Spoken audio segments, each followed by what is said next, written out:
Welcome back to Clearly Ambiguous, the only show on YouTube that dissects the mathematical intersection between human optimism and administrative reality. Today we are talking about a very special kind of hubris. Picture this.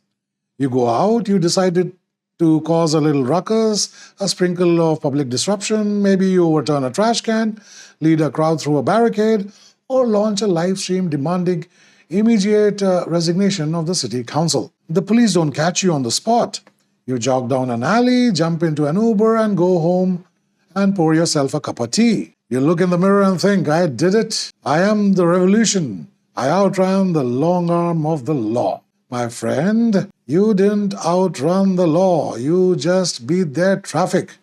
We live in an era where people believe that if you don't hear sirens within 5 minutes, your crime expires like a coupon. But while you're at home editing your TikTok recap, a detective in a basement with cold cup of coffee is running your face through a neural network. Because you forget that your revolutionary look included neon yellow Crocs. To understand why this happens, we have to look at the classic political hierarchy of any movement. It is a tale as old as time. Every movement has two tiers. Number one, the grassroots, on the ground vanguard, that is you holding a sign in the rain. And number two, the diplomatic agenda setters, the people who organize the WhatsApp group and are currently wearing tailored suits. When a protest hits the streets, the political leaders have one job: leverage.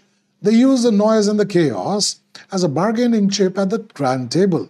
They sit with the officials, sip sparkling water, and discuss frameworks and policy concessions.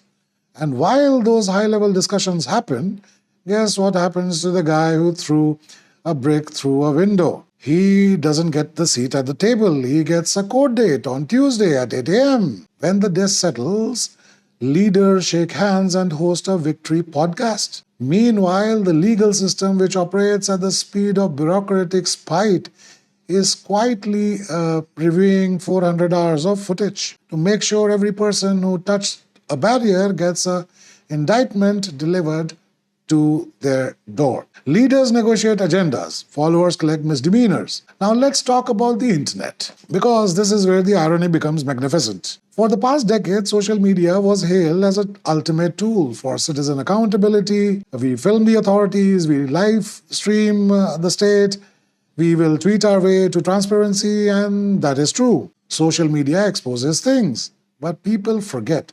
The camera points both ways. You post a high-def video with the caption demanding accountability from the local station. You know who loves that hashtag? The local station. You just provided the prosecution with a full HD video of your face, a geotag accurate to 4 meters, a timestamp, and a list of tagged friends who acted as accomplices. You thought you were broadcasting a revolution. You were actually doing 90% of the detective's paperwork for free. You didn't just leave a paper trail, you left a digital dossier with background music added. This brings us to the fundamental misconception about law enforcement in the digital age.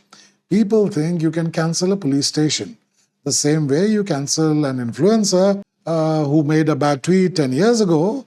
You can start a hashtag, you can draft a petition, and you can ratio their account until they turn off their comments, of course. But there is the cold reality: you cannot ratio a physical brick building. Brick walls don't care about your ratio. License plate readers don't care either. And subpoenas definitely don't care. Online algorithms favor noise. Physical reality favors infrastructure. A central department might change its PR strategy. They might issue a polished apology on a PDF letterhead, but the local precinct down the street, the one handling the accidents and the local warrants, they don't operate on algorithmic momentum. They operate on schedules. They don't need to win a Twitter argument today. They just need to wait until you log off or stop looking over your shoulder. So what is the takeaway? Is citizen action pointless? Well, no. Public accountability is vital, and political movements shape history. The takeaway is simple: respect the physics of surveillance. If you challenge the system on ground, realize that the technology you use to call for justice is being calibrated to archive your movements. Leaders will negotiate their exits. Algorithms will sell your outrage for ad revenue. And the wheels of justice, though slow and uncool, will keep turning long after your hashtag stops trending. Because at the end of the day, you can log off social media, but the local station isn't going anywhere. If you've enjoyed this episode of Clearly Ambiguous, hit the like button and subscribe. Just try not to tag your physical location while doing so. Until next time, stay safe, stay analytical, and remember, keep it ambiguous. Thank you for watching.